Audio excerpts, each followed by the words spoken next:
தமிழ் நிறம் நேயர்களுக்கு அன்பு வணக்கம். மீண்டும் உங்களை சந்திப்பதில் மிகுந்த மகிழ்ச்சி. இன்றைக்கு நம்மிடையே மருத்துவர் டாக்டர் காந்தராஜ் அவர்கள் நம்மோடு இணைந்திருக்கிறார். வாருங்கள் நேயர்களே, சார்ட்ட பேசலாம். வணக்கம் சார்.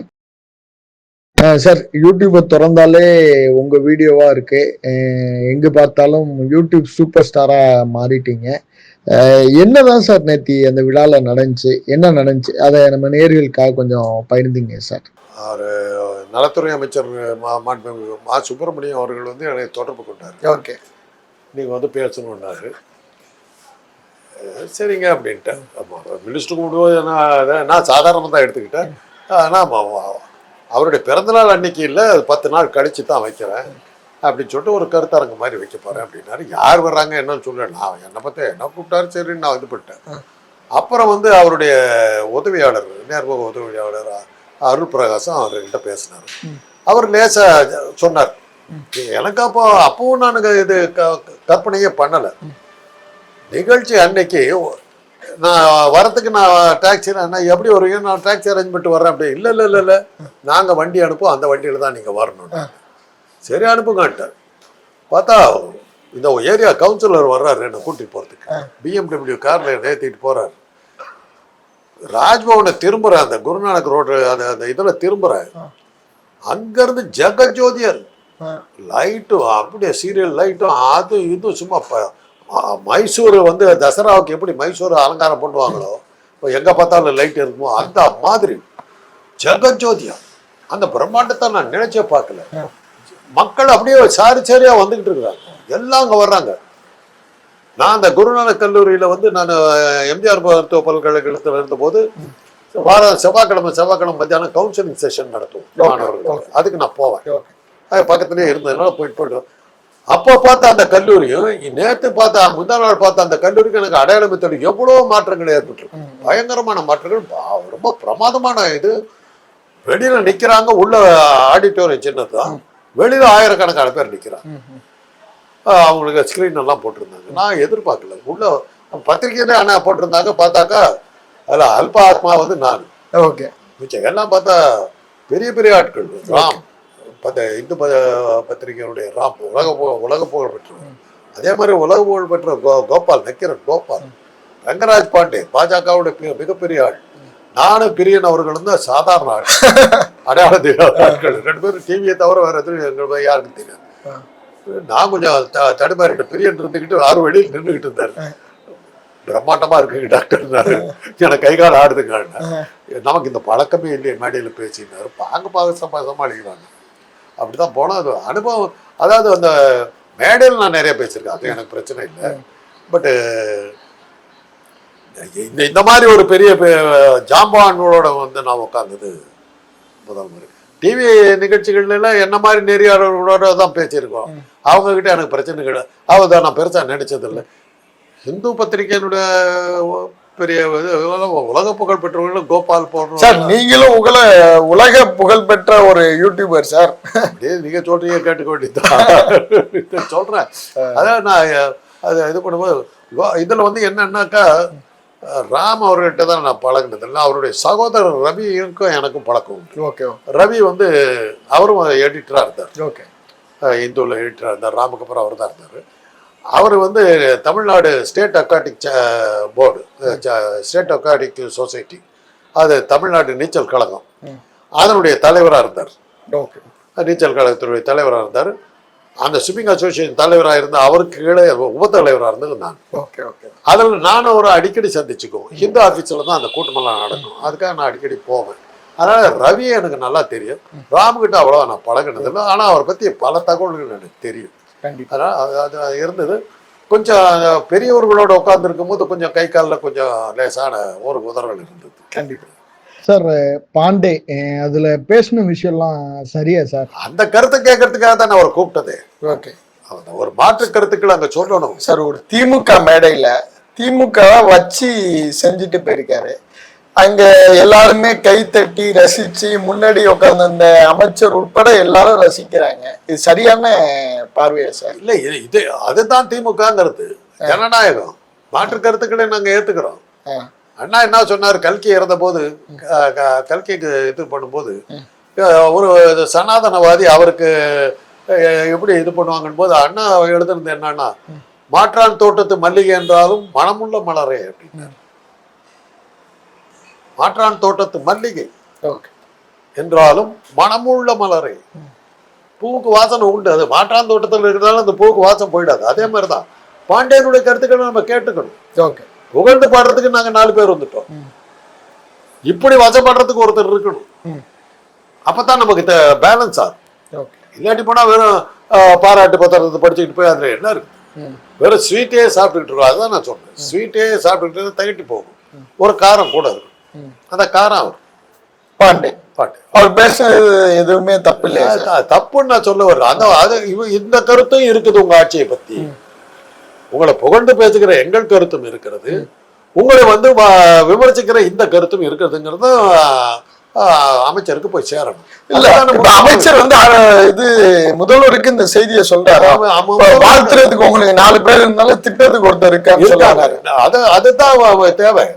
வள்ளுவர் என்ன சொல்றார், இடிப்பாறை இல்லா ஏமரா மன்னன் கெடுப்பார் இல்லானும் கெடும். கேட்கறதுக்கு ஆள் இல்லைன்னா உன்னை கெடுக்கிறதுக்கு யார் வேணா நீயே குட்டிச்சவர் ஆயிடுவேங்கிறதா வள்ளுவர் சொல்லுது. மாற்று கருத்துக்களை நீங்க கேட்கணும்.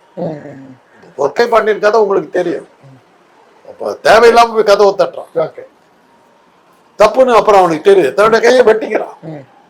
அந்த மாதிரி நீதி இது பண்ணுவாங்க. மகன் குற்றம் செஞ்சிருந்தாங்கிறது வந்து 10 மாட்டு சொன்ன குற்றத்துக்காக மனுநீதி சோழன் தான் மகனை கொள்றான். அது மாதிரி வாழ்ந்த இனம் நம்ம. மாற்று கருத்துக்களை கேட்கணும், கண்டையே பேச விடுங்கிறான். வாயிலோயே அவ வந்து உள்ள கேட்கிறான், ஏறா பண்ணாங்கிறான். செட்டனர் போலும் செய்தனர் போலும் சொல்லிட்டு பார்த்தா பயமா பார்த்தாவே பயமா இருக்கு, உள்ள அனுப்புங்கிறான். பேசுறவன்னு கேட்கறான், பூரா வாதத்தை சொல்றான். கேட்டுட்டு தான் பண்ணது தப்புன்னு சொல்லிட்டு யானோ அரசன் யானே கல்வன் சொல்லி செத்து போறான்.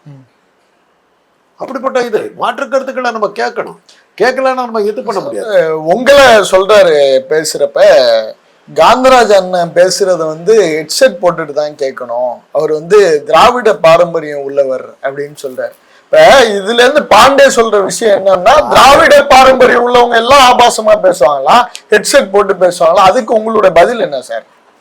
அது ஆபாசமா பேசுறாங்கன்னு சொன்னாங்களா இல்ல நமக்கு காதல வந்து கேட்கும் போது நமக்கு பயமா இருக்குன்றதுல சொன்னாரான்னு தெரியாது. அதே நீங்க ஆபாசம் எடுக்கிறீங்க. இல்ல சார், இல்ல அவருடைய இதுல இருந்து பார்க்கிறப்ப அந்த புள்ளியில தான் இருக்கு. ஏன்னா காவல்துறையில அண்ணன் காந்தராஜை விட்டுறாங்க, அப்போ உங்களை கைது பண்ண சொல்றாரா? கைது பண்ணாம விட்டாங்க. ஆனா கோபால் தான் அதை சொல்றது, பாண்டே சொல்லல, அதை சொன்னது கோபால். இவரை இன்னும் கொஞ்சம் நேரம் பேச விட்டா நம்ம அத்தனை பத்தி கைது பண்ணி போட்டுருவாங்க. என்னை பத்தி அவர் இன்னும் சொன்னாரு, வெளியில நிறைய பேர் காத்துக்கிட்டாங்க, வெளியில வந்தா உதைக்கிறது எல்லாம் சொன்னாரு. மாற்று கருத்துக்களை சொல்றாங்க, வருது இல்ல. அது யாரை ஏற்று பேசிக்கிட்டு இருக்கிறேன், ஐடி ஒன்றிய அரசு எல்லாம் ஏற்று பேசிக்கிட்டு இருக்கிறேன். எதுக்கும் பயப்படாத ஒரு கூட்டத்தை எல்லாம் நான் ஏற்று பேசிக்கிட்டு இருக்கிறேன். அதுதானே பிரச்சனை. ஒரு பத்திரிக்கை வந்து காலில் விலங்கு போட்ட மாதிரி படம் போட்டால் பத்திரிக்கையே உண்டு இல்லைன்னு பண்ணிவிட்டு போயிட்டாங்களே, அந்த மாதிரி பேச்சு சுதந்திரம் இல்லாத ஒரு ஊரில் இதெல்லாம் நம்ம பேசுகிறோம்னாக்கா அதுக்கு தைரியம் வேணும். அதனால தான் நமக்கு பயமாக இருக்குது அப்படின்னு தான் அவர் கோபாலே பயப்படுறாரு. இன்வெஸ்டிகேட்டிவ் ஜேர்னலிசத்துக்கு பேர் போகணும், கோபாலே பயப்படுறாரு. சார், அதுல பாத்துக்கிட்டீங்கன்னா சுபவீர பாண்டியன் அவரை ஐயாவை அட்டாக் பண்றாரு. என்ன சொல்றாரு அப்படின்னா, முதலமைச்சர் வந்து என்னுடைய அப்பா மரணத்துக்கு வந்து போகக்கூடாதுன்னு அண்ணன் சுபவி சொன்னாரு, ஆனா இருந்தாலும் அதை தாண்டி எங்க அண்ணன் முதல்வர் வந்து வந்தாரு. இதுல இருந்து அவர் என்ன கம்யூனிகேட் பண்ண விரும்புறாரு சார்? இல்ல அது வந்து எப்படின்னா, இதுக்கெல்லாம் நீங்க போகணுமா அப்படின்றதுதான் கேள்வி, அவ்வளவுதான். ஆமா, உங்களுக்கு இவரால் ஏதாவது அந்த இடத்துல இருக்கிற கூட்டம் எப்படிப்பட்ட கூட்டம் நமக்கு தெரியாது. ஏன்னா பாண்டியனுடைய கூட்டங்கள் பூராமே அவங்க பிஜேபி ஆட்களா இருப்பாங்க. முதல்வர் அவங்க எந்த வகையில் இது பண்ணுவாங்கன்னு யாருக்கு தெரியும்? அது ரசாபாசமா நடந்து போச்சுன்னா ஆபத்தா போயிட போது, அதுக்காக ஜாக்கிரதைங்கன்னு சொன்னார். இப்ப நீங்க பாத்தீங்கன்னா, நாவலர் இறந்த போது கலைஞர் போறார், துக்கம் தெரிவிக்கிறதுக்கு போறாரு, கேவலமான முறையில் விமர்சிக்கப்பட்டார். கலைஞர் அதை பத்தி கவலைப்பட்டுக்கல, போயிட்டார் உள்ள. ஆனா எம்ஜிஆர் இறந்த போது கலைஞர் என்ன பண்ணாருன்னா, அவர் ஸ்டேஷன்ல இறங்குறாரு, ரயில்வே ஸ்டேஷன்ல காலையில 5:30 மணிக்கு இறங்குறாரு. அப்போ அவருக்கு தகவல் போயிடுச்சு, லேட்டாக பண்ணணும்னா அந்த கட்சிக்காரன்லாம் எதாவது பண்ணிடுவான்னு சொல்லிட்டு 5:30 மணிக்கே போயிட்டார் உள்ள.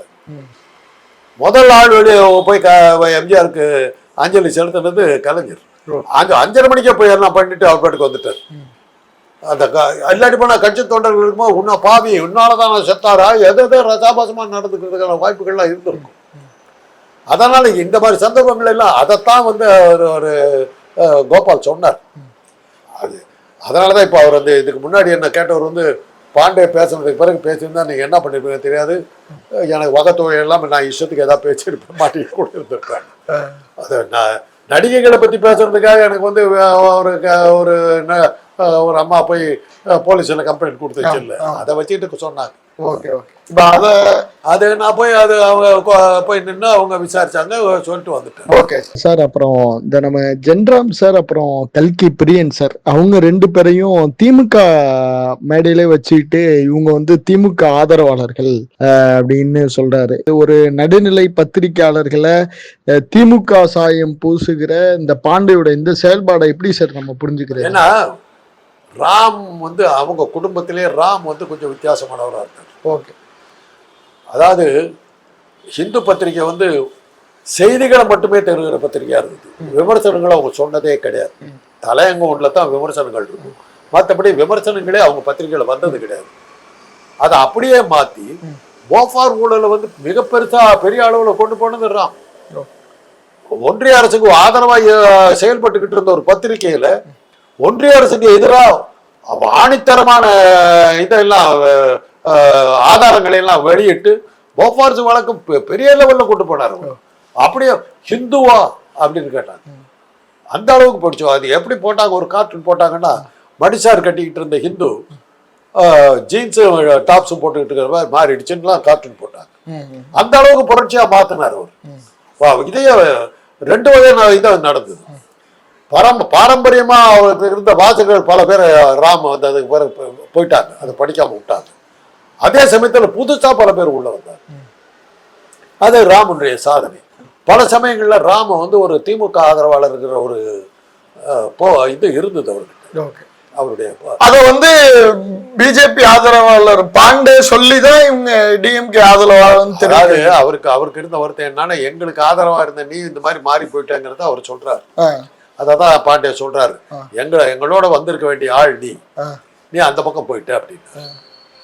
அது அவங்களுக்கு பெரிய இழப்பு தான். ஆனா அவங்களுக்கு இன்னொரு பத்திரிக்கை இருக்கு, இந்தியன் எக்ஸ்பிரஸ்.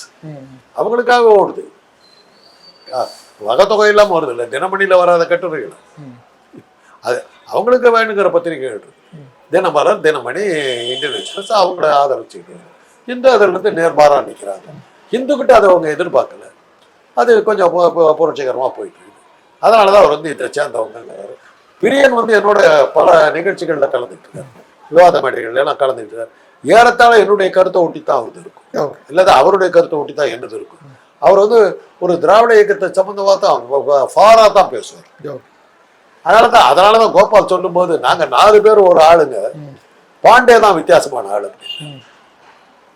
இல்ல பாண்டவே பேசுறப்ப சொல்றாரு, நான் ஒரு சங்கி, இவங்க எல்லாரும் அதுல என்ன தலைப்பு மாட்டான் வீட்டு கருத்தரங்கம். அது என்ன மாட்டான் வீட்டு கருத்தரங்கம்னா இதுல வந்து 3 பேர் எங்க ஆளுங்க, ஒரு ஆளு மாற்றான் இருக்காரு, அவரும் பேசுறாரு அப்படின்னு. அவர் என்ன சொல்றாரு, அப்ப பாண்டேக்கு விழா பாண்டே வந்து பாராட்டின முதல்வரை அதுக்காக விழா நடத்திட்டு உங்களை எல்லாம் கூப்பிட்டுருக்காங்க. அப்படி எடுத்துக்க முடியாது. ஏன்னா பிரியன் வந்து எந்த ஒரு பக்கத்தை சேர்ந்தவர் அல்ல, அவர் ஒரு நடுநிலை இவர் தான். அவர் என்ன வேணாலும் பேசலாம். கோபாலும் நானும் தான் ஓரளவுக்கு இதெல்லாம் வந்து இது பண்ணுவாங்க. ராம் எந்த பக்கம் போவாருன்னு யாருக்கும் தெரியாது. அவருடைய கருத்துக்கள் வந்து அவரும் வந்து திமுக ஆதரவு பத்திரிகை, திராவிட இயக்கத்துக்கான, இன்னும் சொல்ல போனா மவுண்ட் ரோடு மகாவிஷ்ணு என்று திராவிட இயக்கத்தினால் கிண்டல் பண்ணப்பட்ட பத்திரிகை அது. அதை சேர்ந்தவர் வர்றாரு. அவர் என்ன சொல்றாரு, மாற்று கருத்தா தான் இருக்க முடியுங்கிறத எதிர்பார்ப்பு. ஆனா அவர் அப்படி பேசல. அவர் பேசல சார். நான் ஒளிவு முறையா கேட்கல சார், டைரக்டா கேட்கிறேன். ஒரு பார்ப்பனருடைய பாராட்டை திமுக விரும்புதா? பார்ப்பனர்களும் எங்களை பாராட்டுறாங்கிறது தான். அது அவங்க பாராட்டுறாங்கிறதுக்காக நம்ம வந்து மகிழ்ந்துட முடியாது. நான் கலைஞர்கிட்டயே சொல்லியிருக்கேன். அவர் வந்து முதலமைச்சராக இருந்தபோது அவருடைய செயலாளராக குகன்ற ஒரு பிராமணராக போட்டுக்கிட்டார். ஏதோ ஒரு இதை பேசிக்கிட்டு இருக்கும்போது ரொம்ப அதிகமாக என்கிட்ட அதிகமாக பேச மாட்டார். ஏதோ சொல்லும்போது நீங்களும் தான் அவங்கள பிடிக்கிறதுக்காக ஏதோ தான் பண்ணுறீங்கன்னு அப்படி பார்த்தாரு. ஒரு ஐயரை போட்டிருக்கீங்க, அதனால் அவங்களாம் உங்களை சப்போர்ட் பண்ணுவாங்கன்னு நினைக்கிறீங்களான்னு. ஏன் அப்படின்னாரு. அவங்க வந்து முதல் விரோதியாக நினைக்கிறது உங்களை தான். எனக்கு அது நல்லா எங்களுக்கு தெரியும், உங்களுக்கும் தெரியும். நீங்கள் இதை போடுறதுனால உங்களை வந்து பார்ப்பவர்களை ஆதரிப்பாக நினச்சிங்கன்னா தப்பு அப்படின்ட்டு வந்துட்டு நடக்காது. இப்போ என்ன வந்து பிராண்டட் நான் வந்து அப்படியே கட்டி பிடிச்சிட்டு கொஞ்ச நாள் கூட நடக்காது. அவன் ஆன்டி பிராமின். அவர் ஒரு நெறியாளர் வரும்போது என்ன சொன்னார், நீ ஒரு பிராமண துவேஷி அப்படின்னாரு. நான் சொன்னேன், ஆமாம், எங்களை வந்து பட்டியலினத்தை சொந்தவன் பிற்படுத்தப்பட்டவன் நீ சொல்லும்போது நான் பிராமண துவேஷியாக தான் இருப்பேன், உன்னை ஒழிப்பேன். நீ என்ன ஒழிக்கிறதுக்கு ட்ரை பண்றல, அப்போ நான் உன்னை ஒழிப்பேன், என்ன தப்பு அப்படி. வர்ணாசிரமத்தை கொண்டு வர்றேங்கிற இல்லை, வர்ணாசிரமத்தை என்ன கீழே தானே வச்சிருக்கு. பிரம்மாவுக்கு மூஞ்சல பிறந்தவன கட்டவரல பிறந்தவன் நான் கேவலப்படுத்துவேன். மனு தர்ம சாஸ்திரத்தில் எங்கள் பிறப்பையே கேவலப்படுத்தி பேசுவேன், கேட்டுக்கிட்டு இருக்குமா. அதனால பார்க்குற இடத்துல ஒதுக்கிறேன். இன்னைக்கு ஒரு நாள் வெளியில் சொல்ல முடியல, இல்லை பிராமணன் சொல்றதுக்கு பயந்துக்கிற இல்லை. அதான் திராவிட இயக்கத்தோட வெற்றி. ஒரு காலத்தில் எப்படி நடந்த நீ வந்தா உன் தெருவில் நீ வந்தீங்கன்னா நான் தெரு ஓரமாக போயிடணும், செருப்பை கட்டிட்டு ஓரமாக வச்சிடணும், தோளில் துண்டு போடக்கூட எடுத்து இடுப்பில் கட்டிட்டு ஐயா போகிற எஜமான போறாருன்னு நிற்கணும். அப்படித்தானே வச்சிருந்தேன். இன்னைக்கு ஒரு நிலைமை என்னாச்சு, வெளியில் சொல்றதுக்கு வெட்கப்படுற அளவுக்கு உன்னை கொண்டு விட்ட போல. அதுதான் திராவிட. அதுல என்ன தப்பு? சரி, இப்ப இல்ல அந்த நிகழ்ச்சியில் அவர் கலந்துக்கிட்டதுக்கு என்னன்னா இவருடைய கருத்தையும் கேட்போங்கிறது. ஓகே, அவ்வளவுதான். சரி, இப்ப இப்படி புரிஞ்சுக்கிறேன் சார் நானே. பாண்டே வந்து முதல்வரை பாராட்டு, ஏன்னா அவரே சொல்லிட்டாரு, அதாவது பாண்டே கேள்வி கேட்காம இருந்திருந்தா அப்படின்னு முதல்வரே சொன்னார் அவர்கிட்ட. அப்ப பாண்டே வந்து முதல்வரை பாராட்டணுங்கிற அடிப்படையில ஒரு விழாவை கன்செப்ட் பண்றாங்க. அதுக்கு உங்களெல்லாம் சும்மா சைட்ல கூப்பிட்டு வச்சிருக்காங்க. ஏன்னா அந்த இதுவே இப்ப ட்ரெண்டிங்ல தான் போயிட்டு இருக்கு. ஏன்னா நடுவுல பாண்டே இருக்கிறாரு, சுத்தி நீங்க எல்லாம் இருக்கீங்க. அதெல்லாம் போடலாம். அவங்க 3 பேர் ஒரு இதை நடத்துறாங்க. இந்து பத்திரிகையினுடைய அதிபர் அவரு ராம், நக்கீரன் பத்திரிகை என்ற உலக புகழ்பெற்ற பத்திரிகையுடைய அதிபர் கோபால்.